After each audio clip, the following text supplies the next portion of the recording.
चलो तो अभी पार्टनरशिप पार्टनरशिप पार्टनरशिप पार्टनरशिप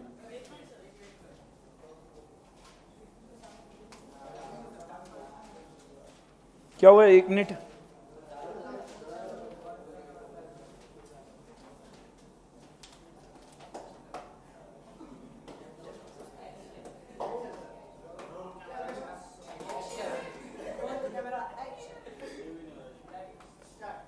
चलो पहले रिवीजन लेते हैं। हाँ स्टार्ट कर दी रिवीजन।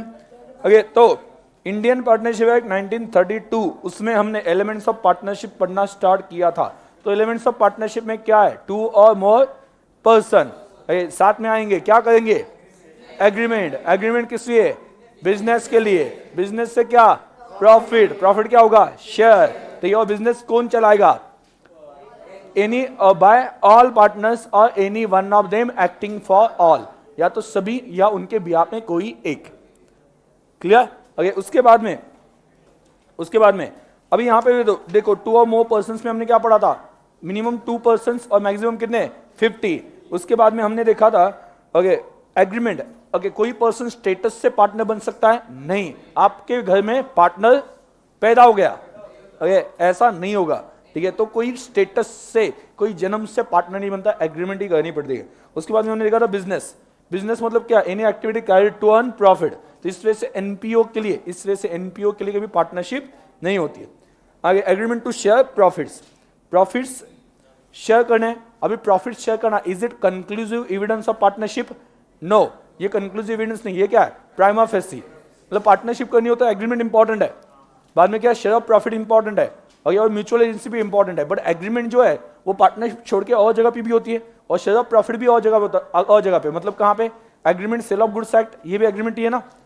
बाद में अदर जो गुड्स सेल करने, सॉरी एसेट सेल करने के लिए, इमोबल प्रॉपर्टी सेल करने के लिए जो एग्रीमेंट चल रही है वो एग्रीमेंट है, बट वो पार्टनरशिप थोड़ी ना है। इस वजह से एग्रीमेंट से हम पता नहीं कर सकते पार्टनरशिप है नहीं। बाद में प्रॉफिट शेयर करना, कहां पे ऐसी पॉइंट्स बताओ मुझे, ऐसे केसेस बताओ जहां पे प्रॉफिट तो शेयर किया जाता है लेकिन पार्टनरशिप नहीं है। जैसे कि लेंडर ऑफ फर्म, मतलब कि जिसने पैसे प्रोवाइड किए, फाइनेंस किया है, वो प्रॉफिट शेयर करता है लेकिन वो पार्टनर नहीं होगा। जिसने गुडविल बेचा आपको, वो भी शायद से प्रॉफिट शेयर करेगा लेकिन वो पार्टनर नहीं होगा। तीसरा क्या, विडो और चाइल्ड ऑफ डिजीज पार्टनर, वो भी प्रॉफिट शेयर करते हैं, बट वो आपके शायद से पार्टनर नहीं होंगे। और क्या बचा, सर्वेंट और मैनेजर, वो भी प्रॉफिट शेयर करते हैं लेकिन शायद से वो आपके पार्टनर नहीं होंगे। इस वजह से शेयर ऑफ प्रॉफिट ये प्राइमा फेसी एविडेंस से कंक्लूसिव नहीं है। तो ऐसा कौन सा एविडेंस जो देख के आपको पता चलेगा कि ये पार्टनरशिप है, तो वो है म्यूचुअल एजेंसी। मतलब क्या, business carried on by all और any one of them acting for all. देखो एक सिंपल बात है कि आप जब पार्टनर हो, तो आप जब कॉन्ट्रैक्ट करते हो तो खुद के लिए मान लो 50% आपको प्रॉफिट मिलने वाला है, तो आपने वो कॉन्ट्रैक्ट जो है खुद के लिए 50% किया और दूसरे के लिए 50%। मतलब you are acting for yourself as well as other, मतलब आप प्रिंसिपल भी हो, आप एजेंट भी हो। और दूसरे पार्टनर जब भी कॉन्ट्रैक्ट करेगा वो खुद के लिए भी करेगा, मेरे लिए भी करेगा। मतलब वो भी कौन है, principal as well as agent. मैं उसका एजेंट, वो मेरा एजेंट। तो ये क्या हो गया, म्यूचुअल एजेंसी। ये क्या हो गया, म्यूचुअल एजेंसी। ये सिर्फ कहां पे दिखाई देता है, पार्टनरशिप में। और ये कौन सा एविडेंस है, कंक्लूसिव। या इसे क्या कहा जाता है, एसिड टेस्ट ऑफ पार्टनरशिप। क्या कहा जाता है, acid test of partnership. Clear. तो ये हमने पढ़ा था। बाद में कंपनी और पार्टनरशिप में क्या फर्क है, मेनली कंपनी का ऑडिट क्या होता है, कंपल्सरी होता है। बाद में आगे हमने क्या पढ़ा था, लीगल स्टेट। कंपनी क्या है, सेपरेट लीगल एंटिटी, पार्टनरशिप नहीं है। कंपनी की लायबिलिटी क्या होती है, limited to the extent of unpaid amount of shares और गारंटी। उसके बाद में हमने पढ़ा था प्रॉफिट डिस्ट्रीब्यूशन कहां पे होता है, पार्टनरशिप में। पार्टनरशिप में प्रॉफिट डिस्ट्रीब्यूशन होता है। जॉइंट स्टॉक कंपनी में शायद से होगा, नहीं होगा बता नहीं सकते, डिविडेंड के फॉर्म में। बाद में आगे प्रॉपर्टी, जो कंपनी की प्रॉपर्टी वो कंपनी के नाम पे होती है, वो मेंबर्स की नहीं होती है। लेकिन पार्टनरशिप में जो भी प्रॉपर्टी वो पार्टनर्स की होती है। आगे शेयर्स ट्रांसफर करना कहां पे इजीली अलाउड है, कंपनी में। पार्टनरशिप में अगर आपको पार्टनरशिप में जो आपका शेयर वो ट्रांसफर करना हो तो क्या, पार्टनर्स की कंसर्न लेनी पड़ती है। मैनेजमेंट, कंपनी में मैनेजमेंट कौन देखता है, बोर्ड ऑफ डायरेक्टर्स। बाद में रजिस्ट्रेशन, कंपनी का रजिस्ट्रेशन कंपल्सरी है और फर्म का रजिस्ट्रेशन ऑप्शनल है। वाइंडिंग अप, कंपनी का वाइंडिंग अप कैसे होता है, प्रोसीजर से होता है। बाद में नंबर ऑफ मेंबर्स, पार्टनरशिप में कितने होते हैं, मैक्सिमम 50, और प्राइवेट कंपनी में 200, पब्लिक कंपनी में अनलिमिटेड। ड्यूरेशन ऑफ एग्जिस्टेंस, कितने साल चलेगी कंपनी, परपेचुअल सक्सेशन होता है, वो चलती रहेगी। क्लब, क्लब में हमने क्या पढ़ा था, जो भी मेंबर्स आते हैं कुछ पर्टिकुलर पर्पस के लिए क्लब बनाया जाता है, ठीक है। क्लब किसके लिए, प्रमोटिंग हेल्थ और giving benefit to the members, तो उसके लिए क्लब होता है। तो क्लब जो है वो जनरली प्रॉफिट अर्न करने के लिए नहीं होता है। क्लियर, फर्म क्लब की प्रॉपर्टी ये मेंबर्स की होती है क्या, नहीं। अगर कोई मेंबर जाता है तो क्लब बंद होगा, नहीं, क्लब कंटिन्यू रहेगा। इन पार्टनरशिप में कोई पार्टनर जाता है, किसी पार्टनर की डेथ होती है, तो उस केस में क्या होता है, पार्टनरशिप बंद होती है, डिसॉल्व। आगे एचयूएफ, एचयूएफ में कौन होता है, कर्ता। एचयूएफ में कौन होता है, कर्ता। कौन मैनेज करता है, कर्ता। तो कर्ता की लायबिलिटी क्या है, अनलिमिटेड, बाकी लोगों की liability to the extent of share of profit. Clear. उसके बाद में हमने देखा था, ठीक है, उसके बाद में हमने देखा था अकाउंट चेक कर सकते हैं क्या फैमिली मेंबर्स, यस, ठीक है। लेकिन पार्टनरशिप में अगर आपको अकाउंट के लिए केस फाइल करना हो तो उसके साथ साथ डिसोल्यूशन के लिए भी केस फाइल करना पड़ता है। उसके बाद में लॉ कौन सा एप्लीकेबल होता है एचयूएफ के लिए, हिंदू लॉ, और पार्टनरशिप के लिए पार्टनरशिप एक्ट। माइनर पार्टनरशिप में लिया जा सकता है, yes, but for the benefit, generally no है, बट बेनिफिट के लिए लिया जा सकता है। और एचयूएफ में ओके माइनर ऑटोमेटिकली मेंबर बन जाता है जन्म के बाद में कंटिन्यूटी। अगर एचयूएफ किसी पार्ट मेंबर के डेथ होने से एचयूएफ बंद होती क्या, नहीं, कंटिन्यू रहती है। बाद में नंबर ऑफ मेंबर्स, तो नंबर ऑफ मेंबर्स एचयूएफ में कितने होते हैं, अनलिमिटेड, ठीक है। And share in the business, तो एचयूएफ के जो मेंबर्स है उनका शेयर कम ज्यादा होता है, मतलब किसी की डेथ हो गई तो हर एक का इंडिविजुअल शेयर इक्वली होता है ना, तो बढ़ जाता है, क्योंकि लोग कम है तो शेयरिंग वाले लोग कम है। क्लियर। उसके बाद में को ओनरशिप मतलब क्या, दो क्या थे, फादर, ओके, अरे मैं अलग बोल रहा हूं फादर उसके दो बेटे थे, याद है ना, ऐसा बोला था, हाँ। दो फादर नहीं बोल रहा हूं मैंने, दो याद नहीं आया, मैंने पहले से एग्जांपल स्टार्ट किया फादर से। फादर और उसके दो बेटे, फादर की डेथ हो गई, ठीक है, तो क्या होगा, उनकी प्रॉपर्टी दो बेटों के नाम पे, तो वो को-ओनर्स बन जाते हैं। तो को-ओनरशिप में बिजनेस इंपॉर्टेंट नहीं है, किसमें बिजनेस इंपॉर्टेंट है, पार्टनरशिप में, ठीक है। क्या को-ओनर्स म्यूचुअल एजेंट होते हैं क्या, नहीं होते, हाँ, ठीक है, ओनर नहीं होते। आगे एसोसिएशन, कुछ पर्टिकुलर पर्पस के लिए वो साथ में आते हैं तो उसे एसोसिएशन कहा जाता है, उसमें म्यूचुअल एजेंसी नहीं होगी। बाद में पार्टनरशिप में कौन कौन से काइंड्स हैं, तो पार्टनरशिप एट विल क्या होता है, जब तक आपकी मर्जी हो तब तक बिजनेस कंटिन्यू करो, और जब आपको लगता है तब आप क्या कर सकते हो, बिजनेस बंद कर सकते हो, ठीक है। तो उस केस में इसे पार्टनरशिप एट विल कहा जाता है। और पार्टनरशिप एट विल में आपको निकलना हो तो क्या कर सकते हो, नोटिस सी या कंसेंट। पार्टनरशिप एट विल में आप जाना चाहते हो तो नोटिस या कंसेंट, क्या, नोटिस देनी पड़ती है। फिक्स पीरियड, तो फिक्स पीरियड के लिए आपने पार्टनरशिप की तो उस फिक्स पीरियड के बाद में भी पार्टनरशिप कंटिन्यू रहती है, तो क्या हो जाएगी, पार्टनरशिप एट विल, याद है ना। और फिक्स पार्टनरशिप में आप जल्दी जाना चाहते हो तो नोटिस या कंसेंट। पर्टिकुलर पार्टनरशिप एक प्रोजेक्ट कंप्लीट करने के लिए होती है, तो उस केस में एक प्रोजेक्ट कंप्लीट करने के लिए आपने पार्टनरशिप बनाई तो क्या होगा, वो प्रोजेक्ट कंप्लीट होने के बाद में ऑटोमेटिकली डिसॉल्व होगी, और आप जल्दी जाना चाहते हो तो कंसेंट। और जनरल में क्या, एक प्रोजेक्ट गया दूसरा ले लेंगे तो उसमें आप नोटिस देके निकल सकते हो। बाद में पार्टनरशिप डीड मतलब क्या, रिटर्न डॉक्यूमेंट होता है जिसमें सभी डिटेल्स दिए जाते हैं, कितना प्रॉफिट किसका, बाद में कैपिटल किसका, ये सभी बताया जाता है। टाइप्स ऑफ पार्टनर, एक्टिव और ऑस्टेंसिबल पार्टनर मतलब क्या होता है, जो एग्रीमेंट से साथ में आया और जो एक्टिवली पार्टिसिपेट कर रहा है वो एक्टिव पार्टनर होता है। क्या उसे निकलना हो तो नोटिस देनी पड़ती है क्या, यस, आइडेंटिटी, याद है क्या, आइडेंटिटी के ऊपर डिपेंड करता है। उसके बाद में हमने पढ़ा था स्लीपिंग और डॉर्मेंट पार्टनर, तो उस केस में क्या होता है, ये एग्रीमेंट से साथ में आता है बट उसकी आइडेंटिटी डिस्क्लोज नहीं हुई है, क्या वो लायबल होता है, यस, सिर्फ उसे नोटिस देनी नहीं पड़ती है जाते वक्त। उसके बाद में हमने पढ़ा था नॉमिनल पार्टनर, वो क्या होता है, नाम के लिए पार्टनर, उसने कैपिटल कंट्रीब्यूट नहीं किया, प्रॉफिट शेयर नहीं करेगा, कुछ भी नहीं, बट वो लायबल होता है क्या, यस, उससे भी फर्म से अलग होना हो तो नोटिस देनी पड़ेगी।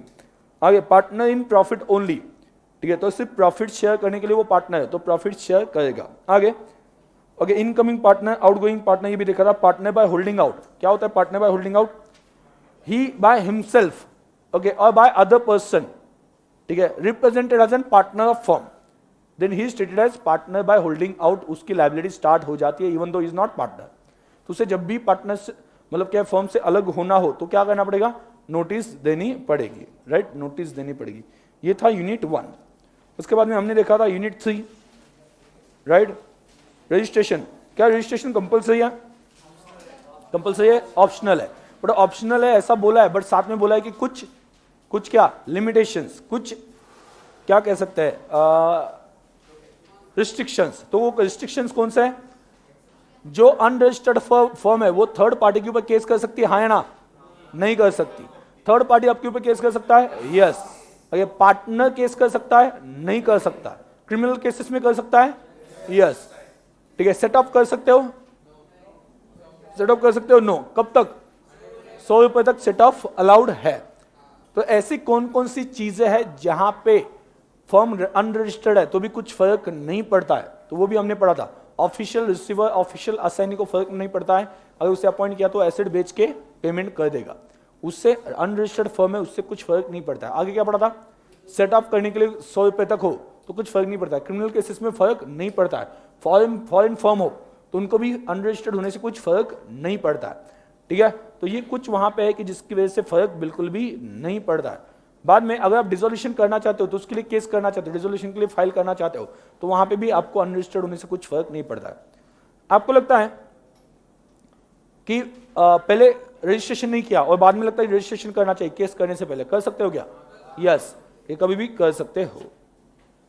आगे डिसोल्यूशन ऑफ फर्म, फर्म का डिसोल्यूशन कैसे कर सकते हो? Dissolution of firm and dissolution of partnership दो चीजें अलग है। डिसोल्यूशन मतलब क्या?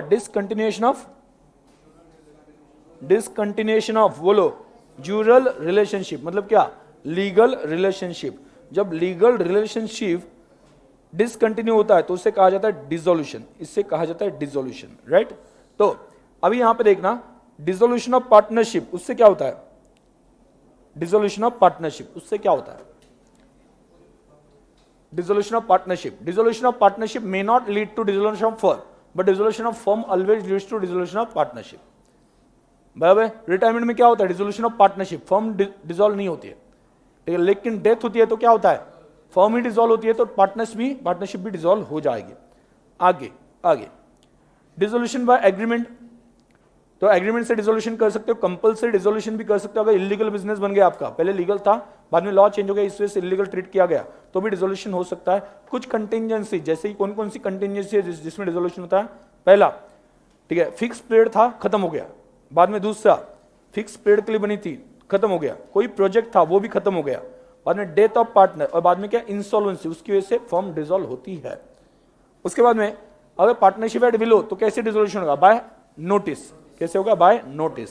उसके बाद में डिसोल्यूशन बाय कोर्ट, उसमें क्या होता है? इंसैनिटी और इनकैपेसिटी ऑफ पार्टनर, ठीक है। बाद में परमानेंट इनकैपेसिटी, बाद में मिसकंडक्ट, कोई पार्टनर मिसकंडक्ट करता है तो उसे छोड़ के बाकी पार्टनर कोर्ट के पास जा सकता है और डिसोल्यूशन मांग सकता है। परसिस्टेंट ब्रीच ऑफ एग्रीमेंट, मतलब क्या? एग्रीमेंट कंटिन्यूसली वो तोड़ रहा है, ठीक है, तो भी बाकी पार्टनर्स किसके पास जा सकते हैं? कोर्ट के पास।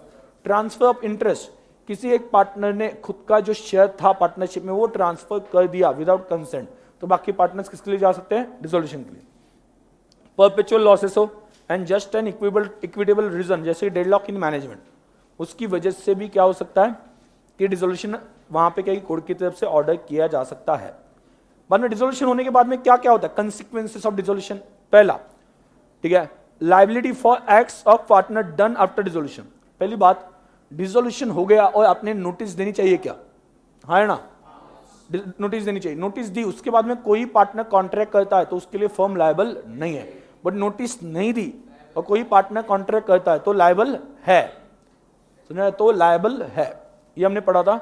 उसके बाद में अगला जो आता है, right of partners to have business wound up after dissolution. देखो मैंने आपको बोला था कुछ राइट्स उनको मिलेंगे। कौन से राइट्स मिलेंगे? कौन से राइट्स मिलेंगे? जो पहले वाले इनकम्प्लीट चीजें वो कंप्लीट करने के लिए जितने राइट्स लगते हैं उतने राइट्स मिल जाएंगे, बराबर। मतलब राइट्स पूरे खत्म हो गए ऐसा नहीं है, बट एसेट बेचनी है, पैसे लेने हैं, पेमेंट करना है, तो उसके लिए जो राइट्स लगते हैं उतने हैं, वो वाइंडिंग अप कर सकते हैं। वाइंडिंग अप के लिए जितने राइट्स चाहिए उतने उनके पास है। बाद में continuing authority of partner for the purpose of winding up, ठीक है, तो उनकी वही अथॉरिटी चलती रहेगी वाइंडिंग अप करने तक। वाइंडिंग अप से रिलेटेड जितने राइट्स चाहिए उनके उतने उनके पास है। सेटलमेंट ऑफ पार्टनरशिप अकाउंट, पहले किसका पेमेंट होगा? पैसे कहां से आएंगे? एसेट। कहां पे जाएंगे पैसे? आउटसाइडर्स लायबिलिटी, बाद में पार्टनर्स लोन, बाद में पार्टनर्स कैपिटल, बाद में सरप्लस डिस्ट्रीब्यूट करना है। याद है, सरप्लस डिस्ट्रीब्यूट करना है। क्लियर। और पैसे कम पड़ते हैं आउटसाइड इसकी लायबिलिटी के लिए, तो और पैसे लाने पड़ेंगे, पार्टनर लेके आएगा। उसके बाद में हमने पढ़ा था पेमेंट ऑफ फर्म डेब्ट एंड सेपरेट डेब्ट्स। फर्म के डेब्ट्स और सेपरेट डेब्ट्स कैसे होंगे? ओवरऑल जो पैसा है फर्म के पास, उससे पहले क्या आ जाएगा?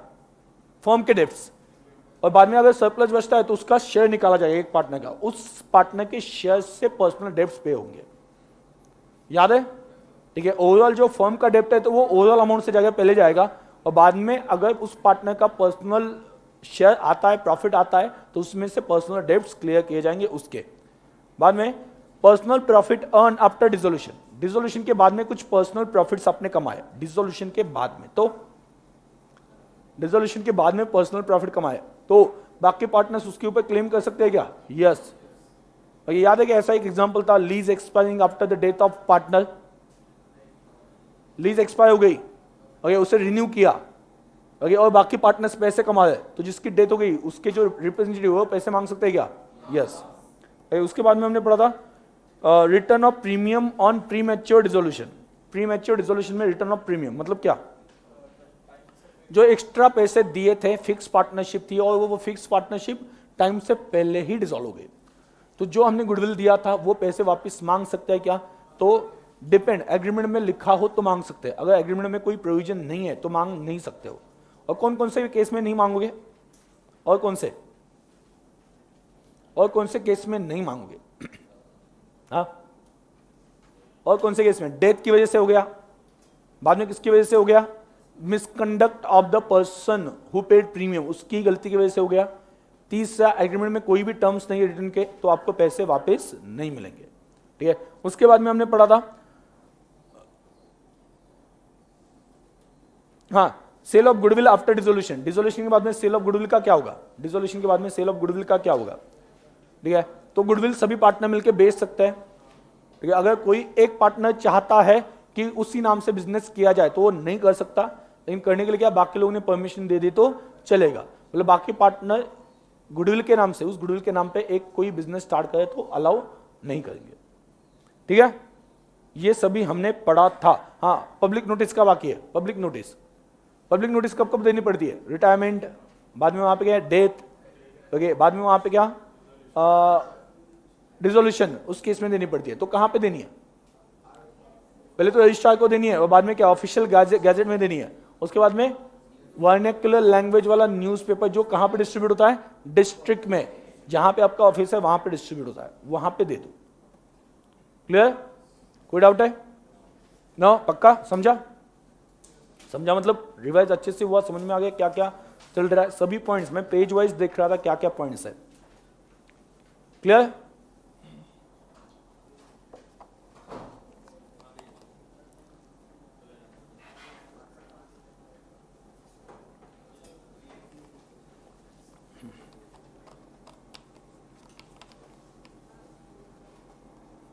कितना टाइम लगा रिवाइज करने के लिए? पहला sale of goods act 30 minutes, और अभी 25 17, ओके। देखो मतलब लगभग 50-55 मिनट में आपका 2 एक्ट रिवाइज हो जाते हैं, क्या क्या उसमें है सभी की। हाँ, उसका मीनिंग क्या है, इसका मीनिंग क्या है, ओके। तो वो रिवाइज करने के बाद में आप पढ़ते हो तो पढ़ते वक्त और भी अच्छा समझ में आता है। बाकी वहाँ पे इट विल बी हेल्पफुल। और आप जब भी कहीं पे ट्रैवल कर रहे हो, लेट अस से, ओके, आप बस में बैठे हो, पीएमटी में बैठे हो, ओके, आ रहे हो जा रहे हो, तो उस वक्त हेडफोन लगा दो ना, ओके, आधे घंटे में आपका sale of goods act revise हो जाएगा। सुना है मैं क्या बोल रहा हूँ?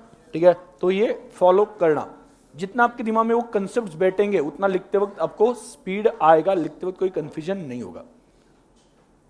क्लियर? इसके बाद में आप पढ़ के देखो, मुझे लगता है कि 1.5-2 घंटे में आपका एक एक्ट पढ़ के हो जाएगा इजीली। कितने लोगों ने अभी तक पढ़ा है? जितना मैंने पढ़ा है वो सभी पढ़ लिया, ऐसे कौन कौन है? ठीक है। अभी एक काम करने वाला हूं मैं मंडे को, ठीक है, टेस्ट नहीं है, मैं आपको पर्सनली पूछूंगा, कोई भी रैंडम, जितना मैंने पढ़ाया सेल ऑफ गुड्स एक्ट और पार्टनरशिप, उसमें से रैंडम क्वेश्चन पूछूंगा, मैं उठा के पूछूंगा, और बाद में पनिशमेंट होगी उसके लिए। पनिशमेंट क्या रखनी है?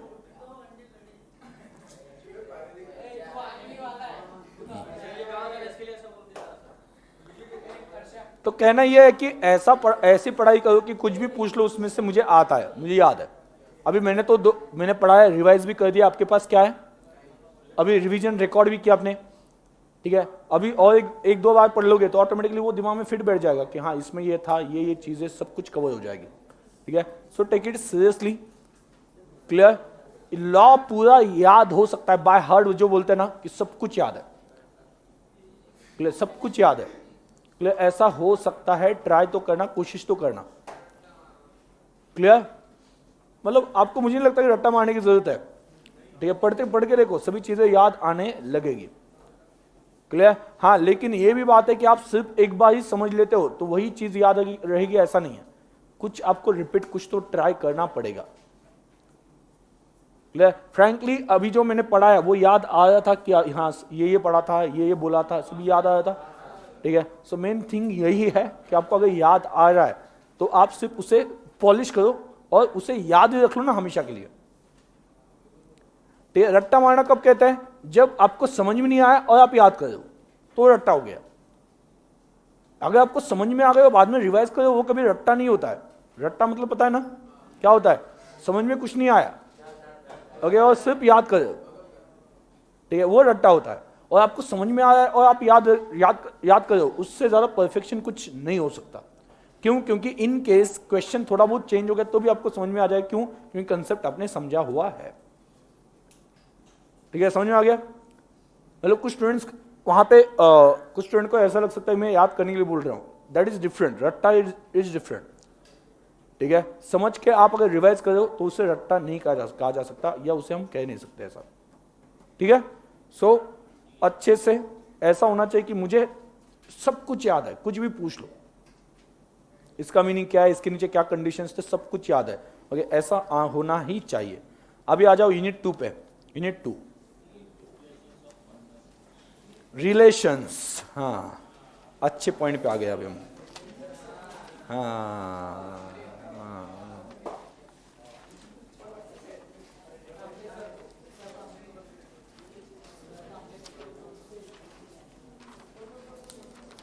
क्या हुआ, चल रहा है?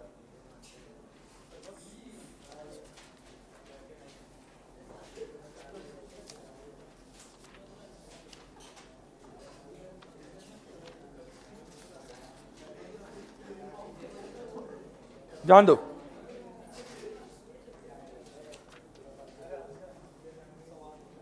हाँ देखो, relations of partner to one another, मतलब पार्टनर्स के रिलेशन तो हमने देखा था। पहला क्या देखा था, म्यूचुअल एजेंसी है, एक ने कॉन्ट्रैक्ट किया तो दूसरा लायबल होता है। अरे मतलब एक ने कॉन्ट्रैक्ट किया तो दूसरा पार्टनर लायबल होता ही है। लायबिलिटी कितनी है, अनलिमिटेड लायबिलिटी है। लायबिलिटी कितनी है, अनलिमिटेड है। तो यहाँ पे general duties of partner underline करना। जनरल ड्यूटीज क्या है, partners are bound to carry on business of firm to the greatest common advantage. मतलब क्या होता है ग्रेटेस्ट कॉमन एडवांटेज, मतलब उस तरह से बिजनेस चलाया जाए जिससे सभी का बेनिफिट हो, अकेले का नहीं। मतलब एक कस्टमर आता है, ओके, आपको पता है कि ये गुड्स बिजनेस में आपको पता होता है कहां से गुड्स आते हैं, पार्टनरशिप में आपको पता होता है कि कौन होलसेलर जिसके पास से आप गुड्स ले रहे हो, ठीक है, और बाद में उसे बेचते हो, प्रॉफिट जो कमाते हो, प्रॉफिट के ऊपर किसका हक है, 3 लोगों का, ठीक है। मतलब प्रॉफिट मान लो 1.5 लाख हो गया तो मुझे 50 मिलेगा, बाकी 2 पार्टनर को 50-50, इस तरह से 1.5 लाख बांटा जाएगा। अभी एक बड़ा कॉन्ट्रैक्ट आ गया, उसमें आपको पता चलता है कि ये 3 लाख प्रॉफिट कमा के देगा ये कॉन्ट्रैक्ट। तो आप क्या करो, आपको होलसेलर पता है बराबर, और कस्टमर भी आ गया, आपसे मिला कस्टमर। तो ऐसी केस में आप क्या करते हो कि मैंने ये ट्रांजैक्शन पार्टनरशिप में दिखाया, मैंने ये ट्रांजैक्शन अगर पार्टनरशिप में दिखाया तो ये 3 लाख तीनों में बटेंगे। तो मैं क्या करता हूं, बाहर के बाहर खुपचे में उसके साथ ट्रांजैक्शन कर लूंगा, ठीक है। मतलब वो पैसे देगा, मैं डायरेक्टली होलसेलर से गुड्स उसके गोडाउन में भेज दूंगा। पार्टनरशिप फॉर्म में बाकी 2 पार्टनर को पता ही नहीं, समझ आ गए। उससे हुआ क्या, फायदा क्या हुआ, 3 लाख उसके जेब में, 3 लाख, हाँ ठीक है, 3 लाख उसके जेब में, पूरे 3 लाख उसके जेब में, समझ में आ गया। अभी यहां पे देखो 3 लाख उसे मिल गए, बट यहां पे क्या हो गया, उसकी ड्यूटी क्या थी, he should carry on business for the क्या greatest common advantage. Common advantage बोला है, वर्ड इंपॉर्टेंट है, ओके, कॉमन एडवांटेज अंडरलाइन करना, ग्रेटेस्ट कॉमन एडवांटेज।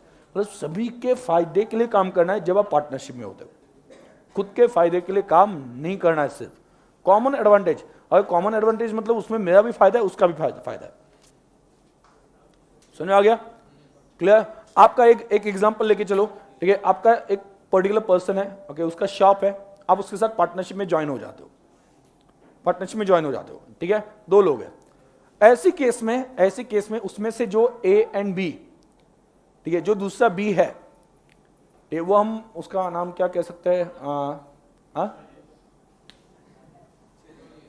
क्या? दूसरा कौन सा है? आपने ये मूवी देखा है क्या? कौन सा था वो मूवी? सही, सीरियल कौन सी लगती थी?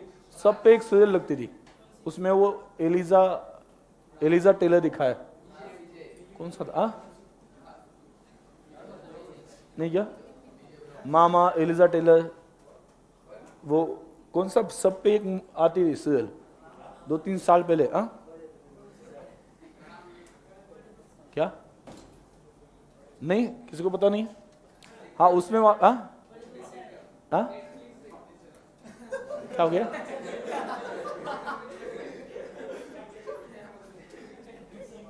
हाँ, तो ये उसमें ऐसा दिखा है कि एक मामा एक कैरेक्टर दिखा है और दूसरा एलिजा जो है, ओके, वो मैरिड नहीं होता है, उसकी शादी नहीं हो गई, मतलब मामा की भी शादी नहीं हुई है, बट एलिजा का एक सपना होता है, ठीक है, कि शादी करनी है, कोई तो मिलना चाहिए, नहीं मिल रही, ठीक है, उससे कंट्रोल नहीं हो पा रहा है। हाँ, तो मतलब शादी करनी है उससे, ऐसा बोल रहा हूं, ठीक है, तो उससे शादी करनी है और कोई मिल नहीं रहा है, ऐसा एक सिचुएशन वहां पे दिखाया।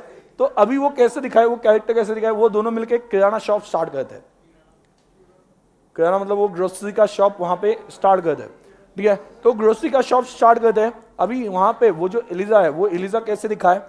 जब भी कोई लड़की आती है सामान लेने के लिए, वो उसे फ्री में दे देता है, नहीं लेके जाओ, क्या अपना ही है, हाँ लेके जाओ, ठीक है, इन एंटीसिपेशन ऑफ फ्यूचर प्रॉफिट।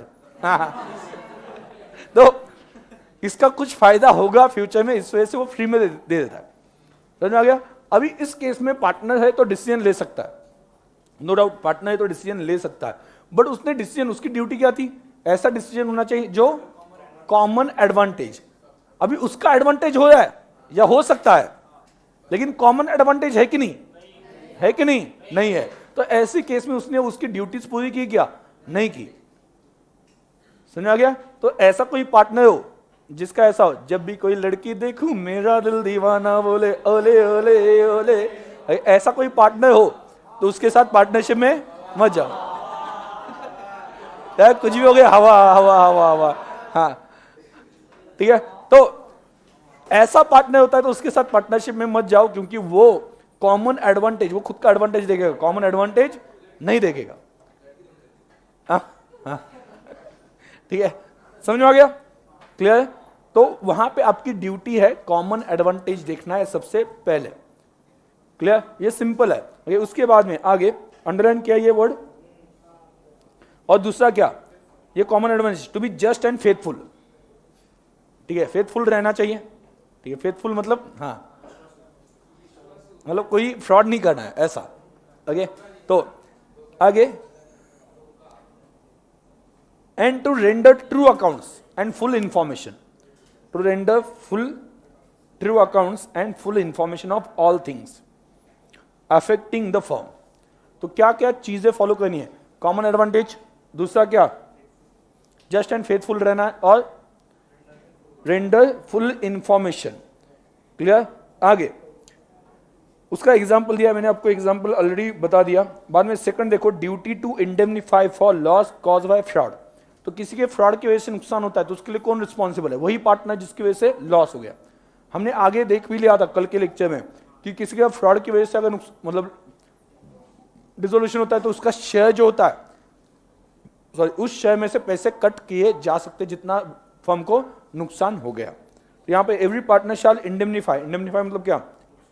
जो भी लॉस हो गया उसके लिए पे करेगा the firm for any loss cost to it by his fraud. आगे, determination of rights and duties of partner by contract between the partners.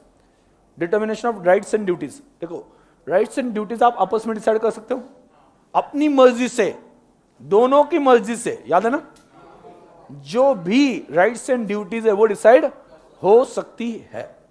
लेकिन अगर आपने डिसाइड ना किया हो तो लॉ ने कुछ बताया होगा, उसे हम क्या नाम देंगे, एक्सप्रेस या इम्प्लाइड, क्या कहेंगे, इम्प्लाइड। ठीक है, तो आप आपस में डिसाइड कर लो राइट्स एंड ड्यूटीज, वो ज्यादा बेटर होगा आपके लिए, जो सही है, कौन किसका मतलब क्या है कि कोई किसका क्या काम होगा, वो सब कुछ डिसाइड कर लो, कौन कितने या किसी पर्सन को कॉन्ट्रैक्ट करने की, कितने अमाउंट की कॉन्ट्रैक्ट करने की अथॉरिटी है, सब कुछ डिसाइड कर लो। नहीं करते हो तो उस केस में लॉ कुछ बोल रहा है वो फॉलो होगा। आपने अगर शेयर ऑफ प्रॉफिट डिसाइड नहीं किया है, एग्रीमेंट नहीं बनाई है, तो लॉ बोलेगा इक्वली शेयर कर दो। लेकिन आपने खुद डिसाइड किया तो आप ऐसा कर सकते हो क्या, मतलब आपने पार्टनरशिप के बीच में डिसाइड किया कि उसे 1/4 मिलेगा, मुझे 3/4 मिलेगा, हो सकता है, यस, चेंज हो सकता है ना, कोई प्रॉब्लम है नहीं। क्लियर? तो इस केस में वहां पे सबसे पहली बात आती है कि आप एग्रीमेंट कर लो। क्लियर? आगे, subject to the provision of this act, the mutual rights and duties of the partners of the firm may be determined by contract between the partners। Contract में डिसाइड हो सकता है। बाद में agreement in registered of trade, restaurant of trade मतलब क्या, आप partner को खुद का बिजनेस करने से रोक सकते हो क्या, यस, नहीं तो क्या हो जाएगा, सिंपल बात है ना, मैंने अभी एग्जांपल बता दिया कि जब भी कोई बड़ा कॉन्ट्रैक्ट आता है वो खुद के नाम से ले लेता है, तो पार्टनरशिप में है तो खुद का बिजनेस करने के लिए आप उसे रोक सकते हो। इवन कॉन्ट्रैक्ट एक्ट में भी आगे हम पढ़ेंगे क्या, कि कोई पर्सन रेस्ट्रेंट ऑफ ट्रेड में किसी के ऊपर रिस्ट्रिक्शन नहीं डाल सकते, लेकिन पार्टनरशिप में हो तो पार्टनर के ऊपर रिस्ट्रिक्शन डाल सकते हो। क्लियर? आगे अंडरलाइन करना, सच कॉन्ट्रैक्ट में provide that partner shall not carry on or may be नहीं carry on other than that of the firm while he is partner। इतना लेट है, ओके, प्रैक्टिकल्स थे, हाँ। आज क्यों है, मैं कहाँ पे कुछ बोल रहा हूँ, टैली का, वो भी टैली का प्रैक्टिकल था। सब कुछ टैली हो गया, ओके, हाँ। आगे, हाँ ध्यान देना, आजकल मैं कुछ भी बोलता हूँ आप हंसते हो, मुझे समझ में नहीं आता, मैं कुछ भी बोलता हूँ ऐसा। मैं क्या नॉर्मल बोलता हूँ, मुझे पता नहीं, आजकल मैं ऐसा लग रहा है कि मैं कॉमेडियन बन गया हूँ टीचर से ज्यादा, कुछ भी बोलता हूँ, हाँ, स्टैंड अप कॉमेडियन, हाँ। चलो पार्ट टाइम वो भी ट्राई कर लेता हूँ, हाँ। अरे चला तो अच्छी बात है, नहीं तो अंडे और टमाटर तो मिल ही जाएंगे घर पे खाना बनाने के लिए, हाँ। नहीं बाहर आप लेके नहीं आओगे पता है मुझे, ठीक है, हाँ। लेकिन ये बात है मैं टीचिंग के साथ ही कॉमेडी कर सकता हूँ, पढ़ाते पढ़ाते कुछ तो भी वहां पे बीच में पॉइंट्स आ जाते हैं, ठीक है, हाँ। आगे, conduct of the business, okay, आगे अंडरलाइन करना, कौन कौन बिजनेस कंडक्ट करेगा, बिजनेस में इन्वॉल्व रहेगा, अंडरलाइन करना। Every partner has right to take part in conduct of business, underline करना। Every partner, fourth point, every partner has a right to take part in conduct of the business. Every partner is bound to attend diligently to his duties in the conduct of business, मतलब उसने अपने duties properly complete करने चाहिए। And any difference arising as to ordinary matters connected with the business may be decided by majority partners, and every partner shall have right to express his opinion before matter is decided। अब ये decision कैसे होते हैं वो मैं आगे detail में बता दूंगा, लेकिन ड्यूटीज पहले समझ लो। Every partner have right to access to and to inspect the copy of the books of firm. तो 4 ड्यूटीज बताए, पहले कौन से, पहला कौन सा, right to take part in conduct of business. दूसरा कौन सा, right to attend duties, sorry duties कैसे करने, डिलीजेंटली अटेंड करने हैं, ओके। और बाद में क्या, ऑर्डिनरी मैटर जो है वो मेजोरिटी से डिसाइड किए जाए, ओके। और आगे क्या, बुक्स ऑफ अकाउंट इंस्पेक्ट किए जा सकते हैं। आगे, right to take part in conduct of business, right to take part in conduct of business, ठीक है। अभी एक देखो, ध्यान दो, खुद इन्वॉल्व हो सकते हो। अगर आपको कोई रोकता है बिजनेस में, क्या कहते हैं उसे, पार्टिसिपेट करने से, तो उस केस में याद रखना, उस केस में आप कोर्ट में जा सकते हो, केस कर सकते हो, इवन डिसोल्यूशन के लिए भी बोल सकते हो। वैसे भी कोर्ट में केस जा रहा है, मतलब कोर्ट यही एक्सपेक्ट करता है कि बिजनेस बंद करो। अगर आपको लगता है कि एक पार्टनर ने बिजनेस में लुड़बुड़ नहीं करनी चाहिए, लुड़बुड़ पता है ना, मदी मदी, हाँ मदी मदी है ये, हाँ ठीक है ये नया, हाँ। तो आपको लगता है एक पार्टनर ने बीच में नहीं आना चाहिए, बिल्कुल भी बिजनेस में इन्वॉल्व नहीं होना चाहिए, आपको लगता है, तो आप उसके साथ एग्रीमेंट करो। और एग्रीमेंट में ये स्पेसिफिकली मेंशन होना चाहिए दोनों की कंसेंट से, क्या कि ये पर्सन बिजनेस में इंटरफेयर नहीं कर सकता even though he is partner. ऐसा भी हो सकता है कि हम बोलेंगे तू पैसे इन्वेस्ट कर, हम बिजनेस पूरा देख लेंगे, जो भी प्रॉफिट आएगा वो तुम्हारे साथ शेयर करेंगे, बट तुम बिजनेस में इन्वॉल्व नहीं रहेंगे। रीजन क्या है? क्योंकि वो टेक्निकल नॉलेज उसके पास नहीं है, तो उसके साथ एग्रीमेंट करो, एग्रीमेंट में लिखा हो कि वो बिजनेस में इन्वॉल्व नहीं होगा। तो ऐसे केस में वो बाद में केस कर सकता है क्या? नहीं। मैंने क्या बोला, अपनी मर्जी से, दोनों की मर्जी से डिसाइड हो सकता है। क्लियर? सो नॉट नेसेसरी कि हर पर्सन को राइट होगा। ध्यान दो, अगर आपने कोई भी एग्रीमेंट नहीं बनाई तो उसको राइट मिलेगा या नहीं मिलेगा? तो उसके पास राइट है कि नहीं बिजनेस में पार्टिसिपेट करने का? यस, तो उसके पास राइट अवेलेबल है। लेकिन अगर एग्रीमेंट में, एग्रीमेंट में कुछ भी नहीं लिखा तो राइट अवेलेबल है, बट अगर एग्रीमेंट में लिखा है कि कोई पार्टिसिपेट नहीं कर सकता पर्टिकुलर पर्सन, तो वो पार्टिसिपेट नहीं कर पाएगा। तो यहां पे अंडरलाइन करना, every partner has right to take part in the business of firm, कर सकता है। क्लियर? नीचे एग्जाम्पल के नीचे, the above mentioned provision of law will be applicable only if there is no contract to the contrary. Contrary का मतलब क्या है? इसके अपोजिट कोई कॉन्ट्रैक्ट नहीं बना। इसके अपोजिट मतलब क्या? जिसमें आपको पार्टिसिपेट करने से रोका है, ऐसा अगर कॉन्ट्रैक्ट बना हो तो आप पार्टिसिपेट कर नहीं सकते हो। क्लियर? आगे, राइट टू बी कंसल्टेड मतलब क्या होता है? Right to be consulted, what is right to be consulted? मतलब जब भी कोई डिसीजन लिया जाएगा हर एक से पूछना पड़ेगा, लेकिन वो पर्सन फॉरेन में जिसे कांटेक्ट नहीं किया सकता, ठीक है, या वो क्या कह सकते हैं कि कोमा में, उसे हम कांटेक्ट नहीं कर सकते, तो ऐसे केस में, एक्सेप्शनल केसेस में आप उनसे कंसल्ट नहीं करोगे। लेकिन आपने कंसल्ट किए बिना डिसीजन ले लिया। कंसल्ट करना मतलब क्या होता है? परमिशन नहीं मांग रहे। Consultation is different. कंसल्टेशन मतलब उनको बताना कि क्या कर सकते हैं, पूछना। परमिशन नहीं बोल रहा हूं, permission and consent is different and consultation is different. मतलब जैसे कि फॉर एग्जाम्पल आप डॉक्टर के पास जाते हो, डॉक्टर से आप क्या करते हो? कंसल्टेशन। तो उन्हें जो बोला वो करना ही चाहिए, ऐसा कुछ नहीं होता है। आप मेरे पास आते हो कि सर पढ़ाई कैसे करूं? सर पढ़ाई नहीं हो रही मेरी। हाँ सर, आपके पास जैसे मोटिवेशन था मेरे पास नहीं है। हाँ है। तो आप मेरे पास आते हो, मैं आपको कोई सजेशन देता हूं, वो कंसल्टेशन है। उसे फॉलो करना कंपल्शन है क्या? नहीं, कंपल्शन नहीं है। अगर आप खुद से चाहते हो कि नहीं फॉलो करना है, वो अलग बात है। समझा मैं क्या बोल रहा हूं? ठीक है, तो वो कंपल्शन नहीं है। समझा मैं क्या बोल रहा हूं? ठीक है, तो कंसल्टेशन मतलब पूछो, लेकिन डिसीजन उन्होंने बोला तो ही होगा, ऐसा कुछ नहीं है। ठीक है, तो यहां पे देखो, where any difference arises between the partners with regard to the business of firm, it shall be, underline करना, it shall be determined by the views of majority, and every partner shall have the right to express his opinion before the matter is decided. Every partner shall have right to express opinion.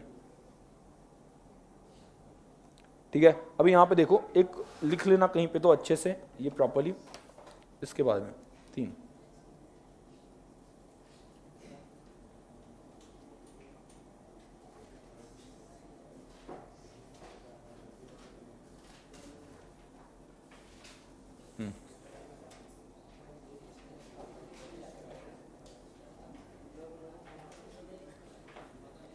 Decision of firm, पहला उसमें option आता है without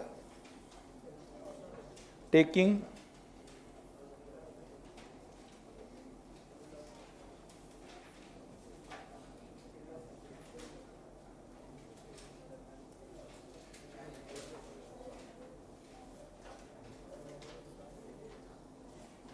बाद में consent oblique permission,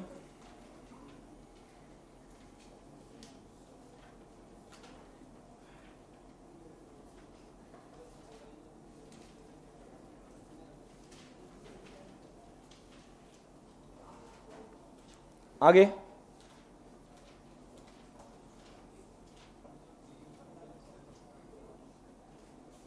आगे decision by majority, decision by majority.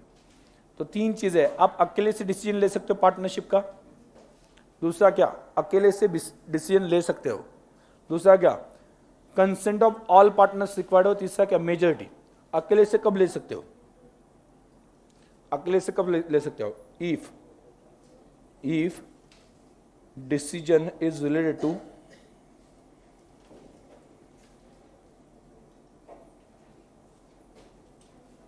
Regular business. Regular business में क्या आता है, purchase oblique sale of goods,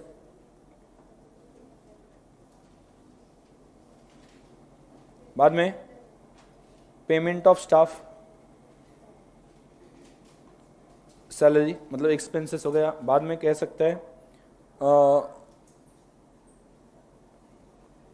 creditors, payment of creditors,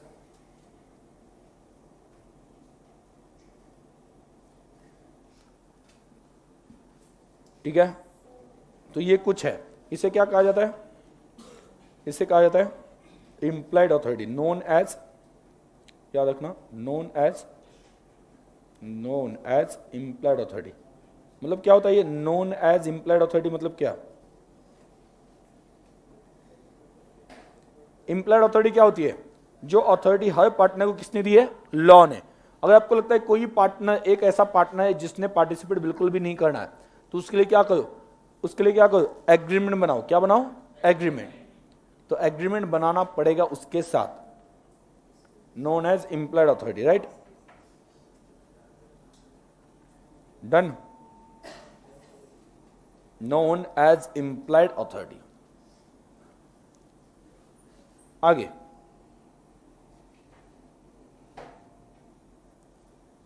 next implied authority, याद रखना इम्प्लाइड अथॉरिटी में जो बिजनेस के रेगुलर डिसीजंस होते हैं उसके लिए किसी से पूछने की जरूरत नहीं है, अकेला पार्टनर डिसीजन ले सकता है। सिंपल बात है, आप नीचे यहां पे जा रहे हो, आप नोटबुक परचेस करना चाहते हो, यहां पे जो शॉप है उनके पास चले गया, ठीक है, वो पार्टनरशिप में है, मान लो वो पार्टनरशिप में है, वहां पे आप बोलते हो कि ये नोटबुक कितने में दोगे, ठीक है, वो कहता है कि रुको मुझे पहले दूसरे पार्टनर को फोन करके पूछना पड़ेगा कि ये बेचना है कि नहीं नोटबुक।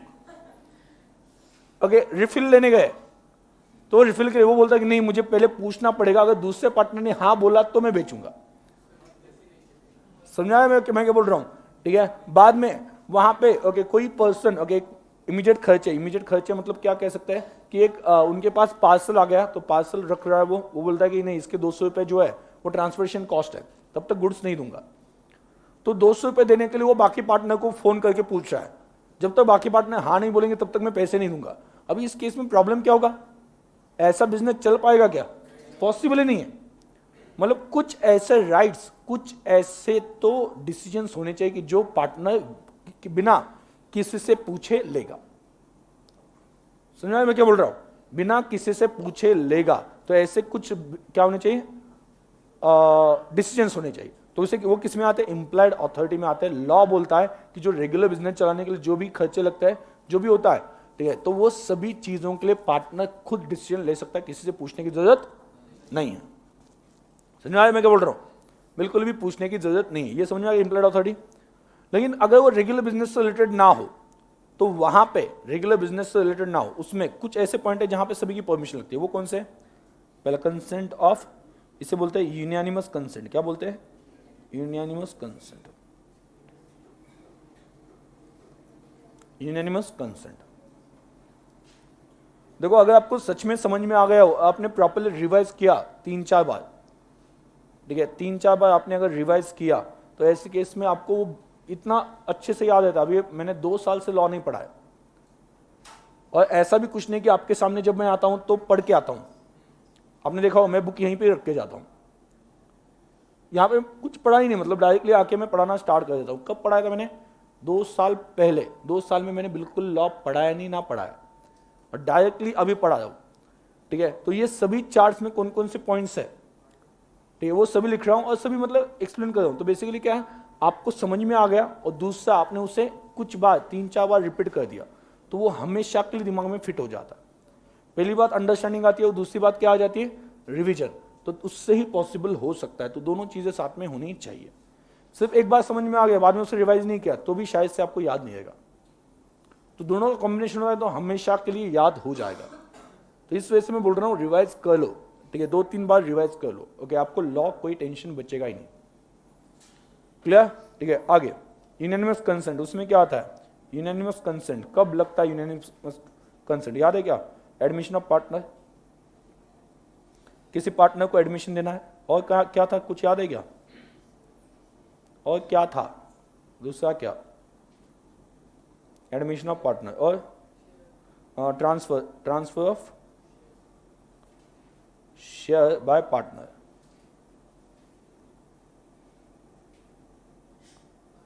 तीसरा change in nature of business.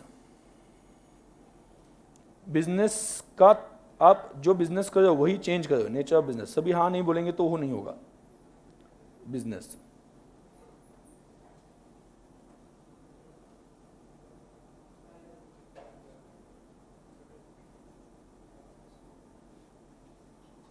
आगे decision by majority, remaining decisions.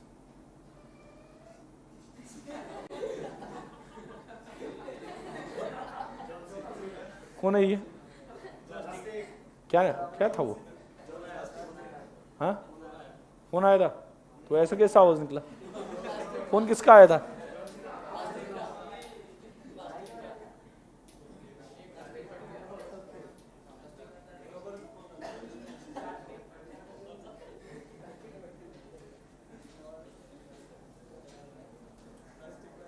Majority मतलब 5 लोग है, उसमें से 3 लोगों ने हाँ बोल दिया तो ओके वो डिसीजन होगा। But majority must act in कैसे? गुड फेथ में काम करना चाहिए। रॉन्ग इंटेंशन के साथ वहां पे कोई डिसीजन लिया हो तो वो डिसीजन कंटिन्यू नहीं हो पाएगा। समझ आ गया? तो मैंने आपको ओवरऑल उनके डिसीजन मेकिंग वर्किंग कैसे चलती है बता दिया। और छोटे छोटे बिजनेस छोटे छोटे हो तो उस केस में क्या इंप्लॉयड अथॉरिटी है, पूछने की जरूरत नहीं है, ठीक है। लेकिन यहां पे लिख देना by specific agreement.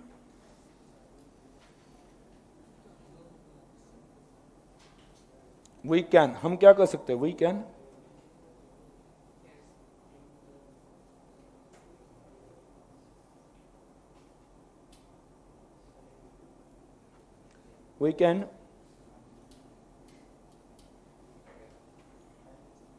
restrict any partner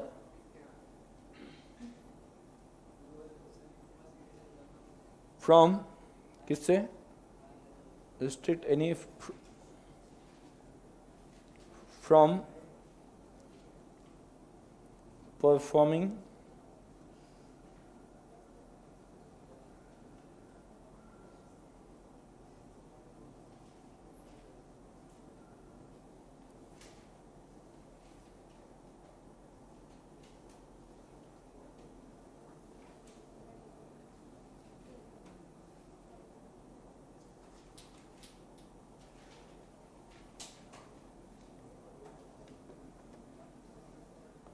आगे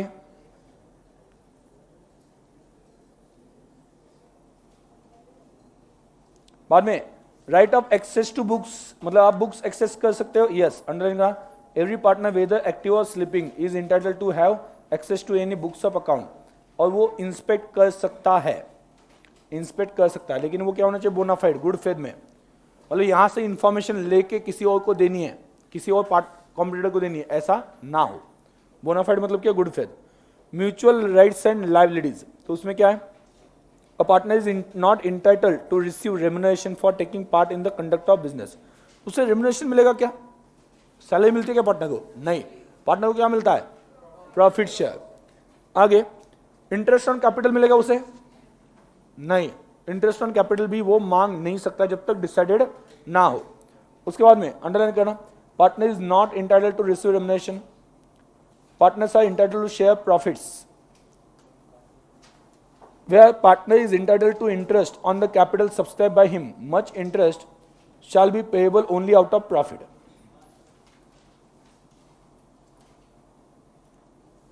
जहां पे वहां पे लिख देना इंटरेस्ट का क्या लिखना है, only if there is agreement.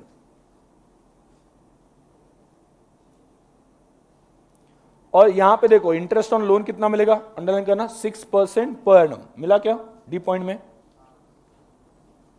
The firm shall indemnify partner in respect of payment made and liabilities incurred by him. तो ध्यान दो, फर्म के बिहाफ में पार्टनर ने कोई खर्चे किए तो पार्टनर फर्म से पैसे मांग सकता है क्या? यस. और उसको कोई लॉस हो गया फर्म के बिहाफ में तो भी वो किसके पास से ले सकता है? फर्म के पास से. सो अंडरलाइन करना, फर्म शाल इंडेमनीफाई. कब खर्चे कैसे किए? In ordinary and proper conduct of business, in doing such act in an emergency for the purpose of protecting the firm from loss. अब यहां पर देखो रेम्युनरेशन का राइट मिलता है क्या? बोलो फटाफट. रेम्युनरेशन, क्या आप रेम्युनरेशन मांग सकते हो? नहीं. आप क्या मांग सकते हो? Share of profit. Right to share profit. Losses share करना कंपल्शन है क्या? लॉसेस शेयर कंपल्शन है क्या? नहीं. प्रॉफिट शेयर कर दो. प्रॉफिट अगर कुछ डिसाइड ना हो तो इक्वली, अदरवाइज डिसाइड कर लो. क्लियर? आगे क्या है? इंटरेस्ट ऑन कैपिटल मिलेगा क्या? नहीं. Only if it is decided in agreement. Clear? Parties में डिसाइड हो तो ही. अंडरलाइन करना, only if there is express agreement. Only if there is express agreement. Only if there is express agreement. Underline करना.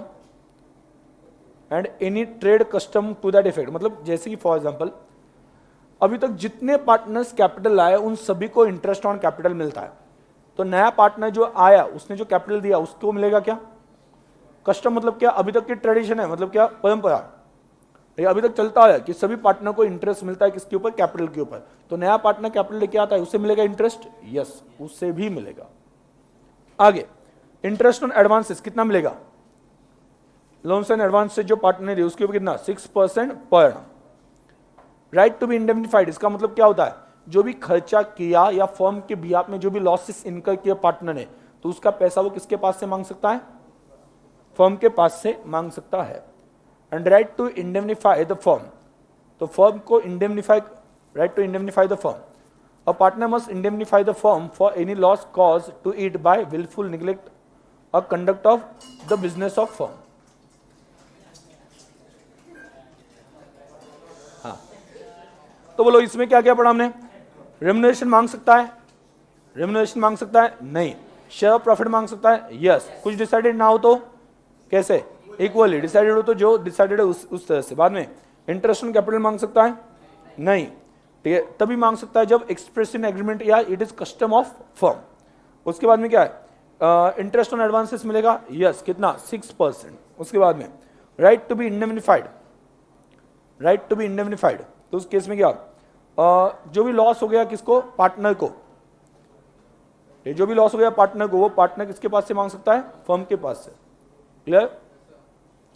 क्या हो गया? ऐसा चल रहा है. आलस क्या बोलते हैं? यॉर्निंग. हाँ, आलस है ना. तुम मैंने जैसे देखा स्टॉप हो गए. हाँ हाँ, चलो.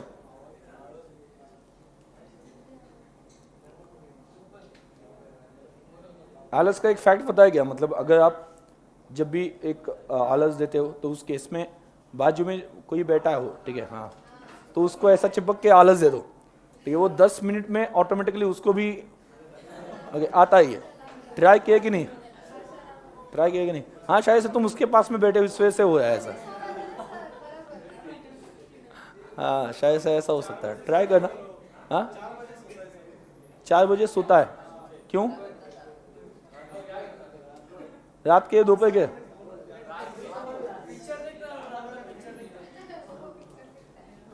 हाँ, ठीक है.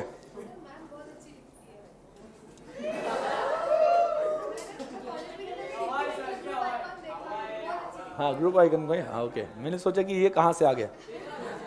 वो बोल रहे मैम बहुत अच्छी दिखती है. ओके. मुझे समझा ही नहीं क्या हुआ। हाँ हाँ हाँ, ओके ओके, हाँ ओके ओके, मैं बोलता हूँ मैम को, मैम के तरफ से थैंक यू बोलता हूँ, ठीक है। चलो, मुझे शर्म आ रही है, हाँ हाँ हाँ हाँ हाँ हाँ, ईश, हाँ हाँ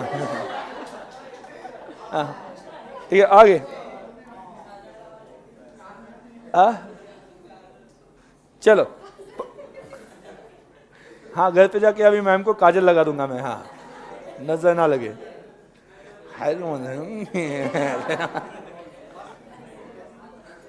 ठीक है, तो चलो पार्टनरशिप प्रॉपर्टी, पार्टनरशिप प्रॉपर्टी, ठीक है।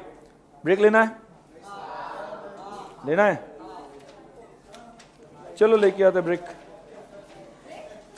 कौन चाय पिलाएगा?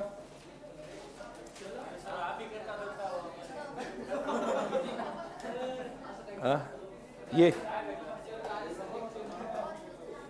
आज चाय कौन पिला रहा है बोलो?